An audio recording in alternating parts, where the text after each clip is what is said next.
Hey Casper Warriors, today we're going to be looking at some fresh ideas in the Giuoco Piano Italian, and without wasting much of your time, let's dive in. If you want to go through my study PGNs, such as the one I'm using in this study, you can visit my Patreon page. The link is in the comment section down below. And hey, don't just watch, that's not encouraging at all. You can simply share this video, hit the like button, and subscribe. E4, then you go E5. After knight F3, instead of playing this dubious bishop C5 gambit move, you can go knight C6, and after bishop C4, the Italian, that's when you go bishop C5, the Giuoco Piano, and this is where you may see the move pawn to C3. This is what I want to cover from here, and that's what will introduce the Giuoco Pianissimo, a very quiet game. I said the main move is knight F6. Why? Because you are attacking this pawn. 90% of your opponents, especially in serious games, are going to play pawn to d3, not pawn to d4. So if pawn to d3 is played, just know you are advantaged. The next thing is to play s6 or pawn to d6. Put your dark squad bishop on b6. Then try my Nimzo-ish line, like that, before playing h6 and castling. That's if white castles. You just go bishop b6. If they play d4, which they don't even do, up to you to castle short. Never be afraid of exchanging queens when you're black, because you have limited options. But again, the best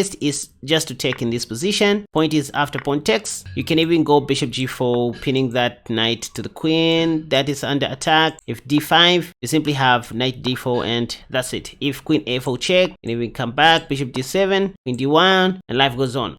After c3 and knight f6, if white plays d4, then you take. And instead of them taking, let's say they play pawn to e5. I want you to master this, you guys. In the Italian, as long as white's bishop is on c4, you are at liberty to go pawn to d5, especially if you just run out of ideas. Just play pawn to d5. They are going to take with ampersand or take the knight. Another thing you need to remember is after this line, pawn takes and pawn takes, it is actually black who has an advantage according to Stockfish due to rook g8. Remember that we will have a point of attack if white castles short. And look at our queen side. Our queen side is fixed. So all it takes for us is just to develop the last squad bishop and the queen, then castle long. We are going to be fine. We're not going to be castling short. So this is why this line doesn't work. Besides, we have this.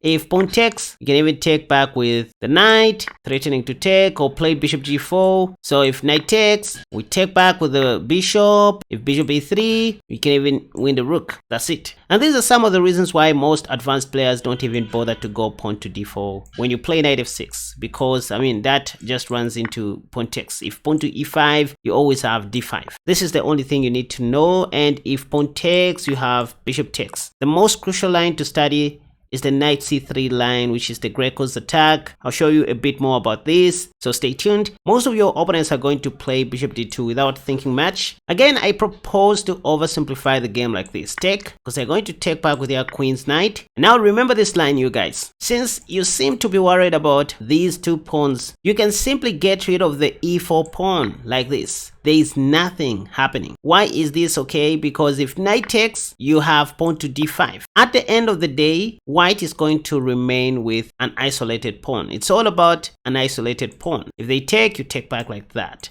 If they play an intermediate move like this, trying to do a discovery, just castle short. The line is done. You are going to take. Let's go back. Another way you can approach this to ensure that white remains with an isolated pawn is by going pawn to d5, attacking that bishop. They are going to take most likely. And now you don't take back, even though that's fine. White is still going to remain with an isolated pawn, but do it in this way. Go knight e7. Two of your knights and the queen are all eyeing that pawn. So this is more like one pawn. They are still going to remain with an isolated pawn. Once they castle short, you do the same. Not that they won't protect this. Even if they play queen b3, you can just take knight e takes d5. That's okay. They are going to remain with an isolated pawn. This is how you continue playing this.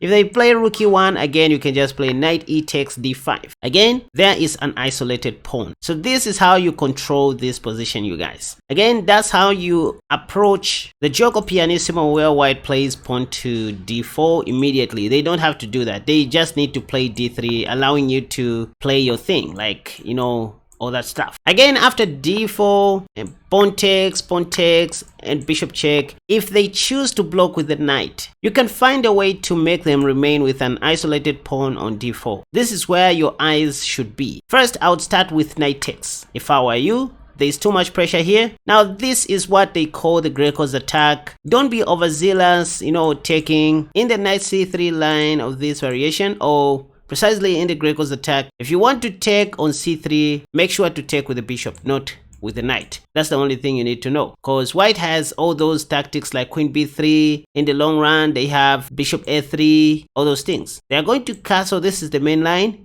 and now that's when you can take. Taking with the bishop also prevents white from pinning your knight, so they won't play rook e1. They will take like that, but don't ever take on c3 for the second time. That's not a free pawn. If you take, you're going to run into those beginner traps. This is called the Greco gambit, the Greco attack. So this is the only thing you need to know. So to solve this, just go pawn to d5 and you're okay. Just leave that pawn. It doesn't matter. So bishop d3, you castle short and all the problems are solved. If they play something like bishop a3, you go rook e8, you have queen f6 next, you have bishop g4, bishop a5, maybe something like that. Just never be bothered about that pawn. Maybe at this point you can even take it now, but just don't be attracted to that pawn. So in the Greco's attack or in the knight c3 open Italian classical variation, just remember to give up your dark square bishop, leave your knight on the center. See, the real reason why we prefer taking on c3 in this specific line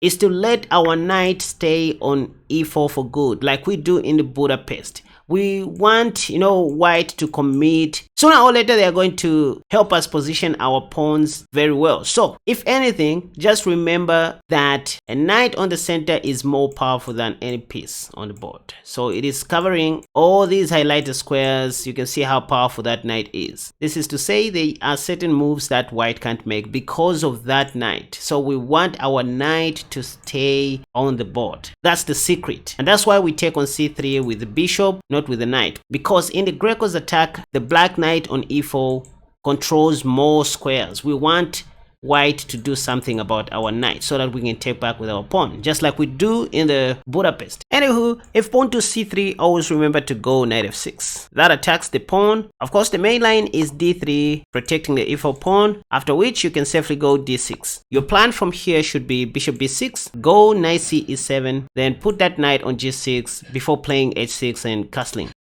Again, after d4, and pawn takes, and bishop check. If white plays knight b d2, this is nothing, just take. Just trying. If d5, the idea is just to ensure that white remains with an isolated pawn, all of these lines. So you can even go knight e7 here, that's fine. In fact, I would play knight e7 because white doesn't have any checks, right? And after something like castle short, I'll play knight takes. Knights versus knights, remember. So if knight takes, I would take if I want, but there's no need to at this point. I would play castle short. My bishop is not under attack, so there's no need to take. And if that, I'd play bishop c5, just maintaining the pressure, this pin, not allowing white to play pawn to f4. If b4 is played, I even have bishop d4. Now it is my turn to make moves. White just lost the tempo. I go d6 and life is good from here.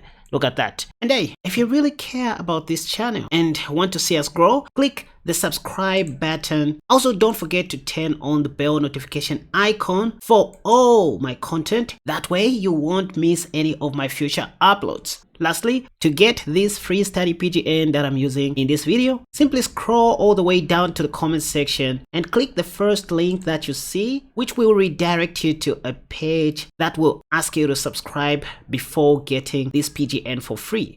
The move I still recommend is pawn to e5. And since we are still looking at various ways to destroy the Italian opening, let's go with that. Knight f3, knight c6, and bishop c4. What opening response did I recommend in my last two videos? If you are a keen follower, you know it is the two knights defense. First, we are not worried about the fried liver line due to this continuation. d5, if pawn takes, we attack the light squared bishop, and after bishop b5 check, we don't play c6, but instead bishop d7. This comes with a huge advantage for black, especially if white doesn't know exactly what they are doing.